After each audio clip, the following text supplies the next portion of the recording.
ao nosso projeto Cestas Sem Contas. Cestas Sem Contas é um projeto interdisciplinar, educativo, cultural, científico e político que tem a pretensão de promover a interação entre setores do TCE e outros setores da sociedade, através de expressões artísticas culturais diversas, de talentos, oriundo dos quadros deste tribunal, bem como de outras instituições, como UFP, FCMC, Secretaria Estadual de Cultura, e da sociedade em geral. Convidamos para fazer a apresentação do projeto Cestas Sem Conta o conselheiro substituto e diretor da Escola de Gestão e Controle, conselheiro Alcides Nunes, Jailson Campelo. Bem, pessoal, bom dia. Eu gostei, livre e espontânea pressão, né? Uma espontaneidade muito grande. Pessoal, eu queria começar pedindo desculpas, porque eu não vim produzido, porque simplesmente não me lembraram, porque eu tenho uma produção em casa, entendeu? Eu tenho a calça, eu tenho o sapato cavalo de aço, eu tenho a boca de sino, tenho tudo. Já nos dias normais, eu já venho e imagino um dia como hoje. Mas a ideia, pessoal, é essa mesmo. Eu acho que a síntese que a Anete fez ali já diz tudo, né? Cestas sem conta. Para a gente dar um tempo mesmo na nossa atividade de fiscalização, e não está falando só em balancete, em prestação de contas, em produtividade, em prazo de prestação de contas, em notificação, sessão, pauta. A gente dá um tempinho e a gente discutir, ter a oportunidade de contato, um pouco mais de contato com a cultura, mas também na discussão de assuntos contemporâneos, não é, que possam ajudar a gente a refletir. Vamos aqui, por exemplo, vamos debater a redução da maioridade penal, por exemplo. Então, nós vamos trazer alguém que seja a favor, ou do mundo acadêmico, do Ministério Público, ou da magistratura, e alguém que seja contra. Então, fazer o debate, coloca um mediador e a gente tem a oportunidade de refletir sobre o tema. Então, para inaugurar, né, o Cestas Sem Conta, na verdade, não era para ter o S ali, Cestas Sem Conta, para dizer muitas cestas, né? Uma sexta-feira por mês, e nós vamos iniciar, então, com Torquato Neto. E a gente não sabe exatamente onde isso vai dar, né? A ideia era também abrir até para a comunidade, né? Pessoas aqui do lado que talvez nunca tiveram oportunidade, não é, de acesso à música, à dança, ao teatro, não é, à poesia. Então, a ideia é... Esse aqui é o primeiro dia, a gente não sabe exatamente no que vai dar, mas com certeza vai dar coisa boa. Então, a vocês, obrigado pela presença. Já me botaram ali para recitar Torquato Neto e me entregaram ontem. Eu vou tentar, viu, Bernardo? Mas eu trouxe a pesca ali, se eu não acertar. Então, pessoal, e vou cantar também no coral, pedir desculpa ao maestro Aurélio, porque eu não participei dos ensaios, mas ficou tão bonito que eu não resisti. E nós vamos cantar aqui Torquato Neto. Eu queria dizer que o coordenador desse projeto é o professor Bernardo. Salva de palmas para o Bernardo, que não mediu esforços, né? Topou, acreditou, está acreditando no projeto, não mediu esforços. Então, com a equipe dele, o Bernardo, a Valéria, o Sérgio Delano, a Aparecida, a Soraya, o Carvalho Neto. Vamos levantar aí, pessoal, vocês aí. Larissa Silva, Lorena Elvas e Jorge Félix. Tudo que foi preparado aqui foi preparado para vocês. E eu, menino? E Anete, Valquíria. E eu, minha irmã? Ó, a Valquíria é da equipe também. E a Valdira. A Valdira veio com um tamanco aqui. O Valdira não vai cair daí de cima, não. Senão vai acontecer um desastre. Ela não deixou de ser baixinha, né? Então, pessoal, eu queria mesmo agradecer de coração a essas pessoas, porque eles fizeram... Isso aqui é da cabeça deles mesmo, né? Então, eu acho que ficou bacana. Eu só fiquei preocupado, porque é o seguinte, o professor daqui a pouco vai falar sobre... E nós agradecemos também ao professor pela disposição de vir até aqui. E nós botamos uma cadeira para o professor e a outra botaram ali para o Torquato Neto. Eu digo, gente, isso é sério. Aí vocês imaginam aí, vocês imaginem aí, não é? Todo mundo com o pensamento, Torquato, na terra dele, na cidade dele, cantando as músicas dele, discutindo sobre ele. Convidamos o historiador, professor e doutor Bernardo Sá, técnico deste tribunal e professor da Universidade Federal do Piauí, para ministrar a palestra, com o tema Fundação de Teresina e a transferência da capital. Bom dia a todos e a todas. Eu quero, em primeiro lugar, saudar cada uma e a cada um dos colegas, agradecer desde já a presença de todos. Bem, o tema que me foi sugerido a algumas pessoas, porque eu dei um curso há uns 5 anos aqui na Escola de Contas sobre a formação socio-histórica do Piauí. E, oportuno, agora, nós, nessa semana, né, semana passada, o aniversário da nossa capital. Mas pouca gente sabe por que Teresina é a única capital do Nordeste que fica no sertão. E uma questão que deveria ser de cultura geral. No entanto, eu vi uma situação constrangedora. E eu vou pedir permissão só para colocar, eu sempre costumo dar esse exemplo. Tinha uma jornalista aqui do Espírito Santo, que tem uma irmã que é médica aqui, e eu saí com ela e uma outra colega, que é uma médica muito conceituada aqui em Teresina, e outras 2 pessoas. E ela fez essa pergunta a essa amiga: por que Teresina não é no litoral? E eu notei o constrangimento dela, e ela disse: o Bernardo é professor de História. Então, veja bem, não precisaria ter um professor de História para explicar uma questão tão simples, mas ela, com certeza, é mais uma vítima do sistema educacional que não adota nos seus currículos, nos seus conteúdos curriculares, a disciplina de História, Geografia, Literatura piauiense. Então, a gente estuda lá a independência dos Estados Unidos e não estuda a Batalha do Genipapo, por exemplo. Somos obrigados a saber lá coisas internacionais muito distantes de nós, embora não menos importante para a história, mas nós não podemos também ter uma autoestima, né, enquanto ser cultural, se nós não conhecermos a nossa história, as nossas raízes, tá certo? A nossa primeira capital foi Oeiras. E Oeiras é, portanto, a gênese do processo de urbanização, é aquela igrejinha Nossa Senhora da Vitória, criada ainda no final do século XVI, pelo padre Miguel de Carvalho. Então, Piauí não existia enquanto demarcação de uma unidade administrativa colonial. Era uma terra, uma região solta entre as capitanias do Maranhão, da Bahia e de Pernambuco. E a expansão do gado fez com que houvesse a ocupação, né, dessa região. Então, ao contrário das outras capitanias, em que primeiro se doou o lote, né, e se procura povoar para explorar, a capitania do Piauí foi criada já em face de já haver um povoamento. Então, não existia ainda a capitania do Piauí, e a expansão da catequese dos padres, né, que vinham nesse processo onde o Estado entrava, o Estado português entrava com a devassa, com a conquista territorial, e a igreja entrava com o que a gente chama formação das almas, para usar uma expressão do Zé Murilo de Carvalho. Então, a freguesia de Cabrobró, né, os padres, padre Miguel de Carvalho, eles não tinham noção do limite, eles adentraram até o sudeste do Piauí, onde hoje é Oeiras. E ali criaram a igrejinha de Nossa Senhora da Vitória, que viria a ser, portanto, a gênese do processo de urbanização no Piauí. Aquela igrejinha lá que é cartão postal, está certo? Então,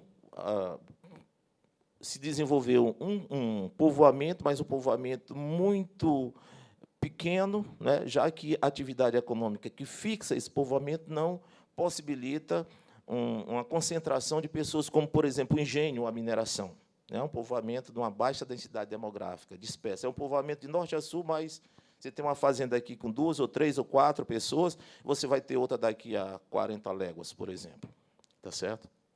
Então, a capitania do Piauí só via ser criada em 1718, instalada 40 anos depois. Daí você vê a precariedade que era aquele núcleo urbano, que a gente pode chamar, porque não tinha serviço nem a população suficiente que pudesse atender, por exemplo, a questão da funcionalidade da presença do Estado português.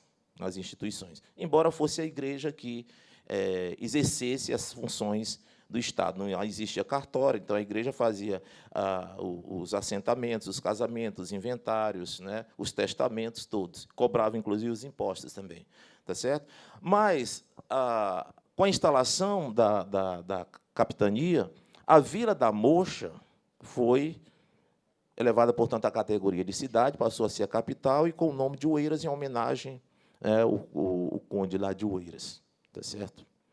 Só que, já no final daquele século, portanto, no final do século XVIII, já havia a reclamação que Oeiras ficava numa região muito distante do que possibilitasse a comunicação e o próprio desenvolvimento. Além de ser um terreno estéril, né, a prática da agricultura, uma região, portanto, inóspita, né, era a reclamação.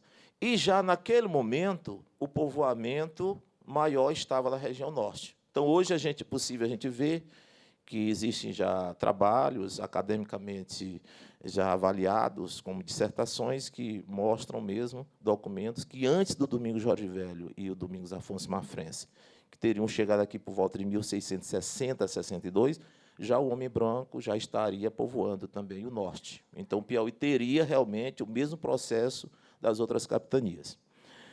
Então, essa reclamação ela existia, né? A capital ficava deslocada, não existia caminhos que interligassem uma parte mais central a outros pontos da colônia.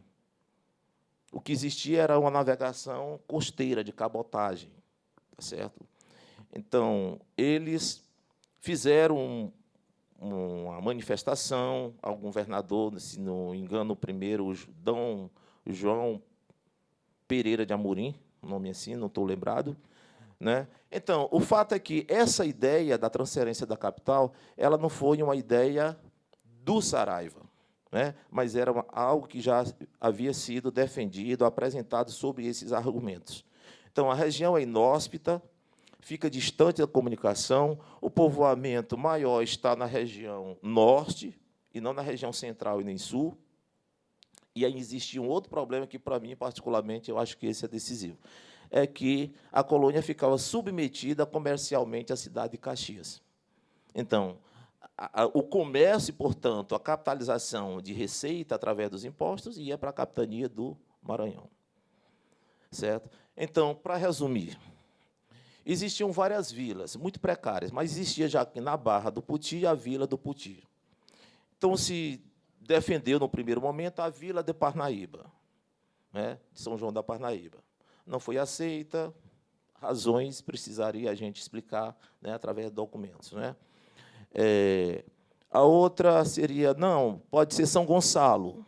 Chegou-se, um dos últimos, como Zacarias de Góes, chegou a sugerir a transferência, né, dos móveis para São Gonçalo, que hoje é Regeneração.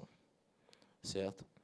E o Saraiva chegou aqui em 1850, era um jovem de 27 anos, bacharel em Direito, gozava de um prestígio, né, junto ao imperador, e, naquele tempo, o governador era nomeado, era uma monarquia, mas aqui o sistema, né, colonial, então, ele ainda do padroado, então, nesse momento, já o Brasil já é o império, e o imperador nomeava alguém para ser lá o presidente da província de onde ele quisesse. Então, ele é baiano. Né? E alguém sabe de onde é o fundador de Teresina, o conselheiro Saraiva, José Antônio Saraiva? Ele não era piauiense. Alguém tem ideia? Ele era baiano, né? Baiano, conterrâneo de Maria Bethânia, Caetano Veloso. Da mesma cidade, com a cidade? Com a cidade do Caetano, gente. Não é Salvador. Santo Amaro da Purificação, isso, conselheira. Santo Amaro da Purificação. Então, ele chegou aqui e já encontrou a ideia, o projeto. Ele, um jovem bacharel, certamente com ideias modernas, uma boa cabeça, abraçou essa causa. Mas ele fez uma viagem. E, quando ele chegou no Puti, na Barra do Puti, na Vila do Puti, ele viu que aquela região é muito acidentada e, portanto, sofria enchentes periódicas que causavam doenças endêmicas.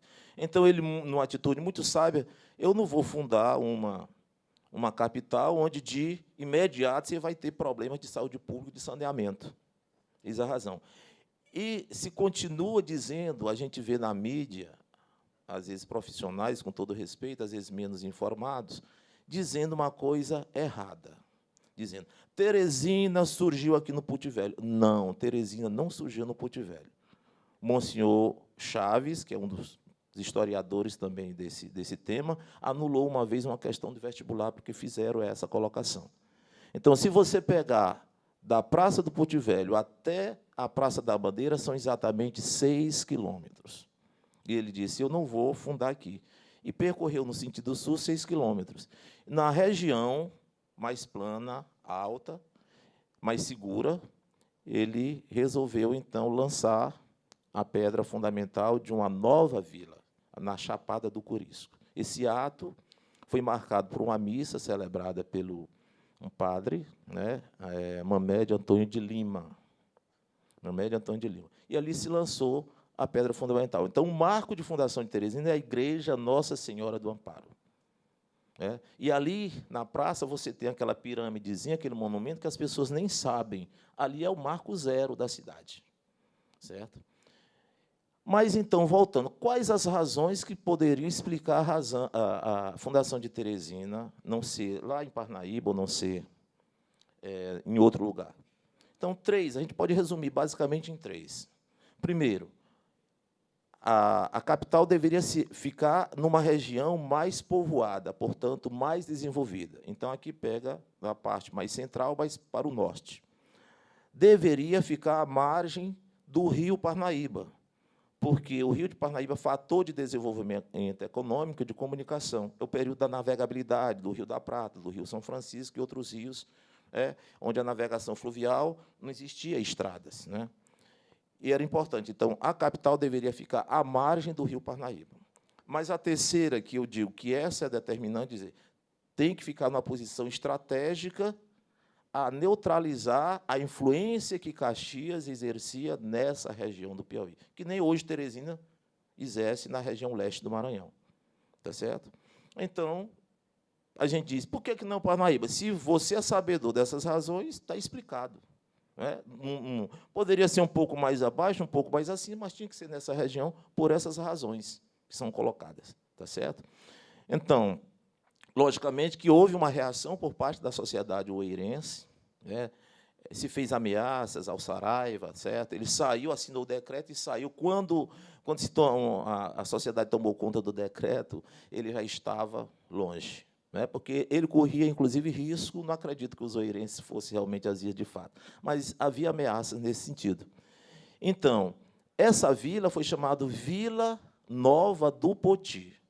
Eis porque se chama lá Puti Velho, Puti Velho, lá, a igrejinha de Nossa Senhora do Amparo, que é a padroeira do Puti Velho não é São Pedro, é Nossa Senhora do Amparo, e ali foi transferida a imagem para a nova igreja, e parte da população resolveu migrar para outra vila, a Vila Nova do Poti, é o primeiro nome de Teresina.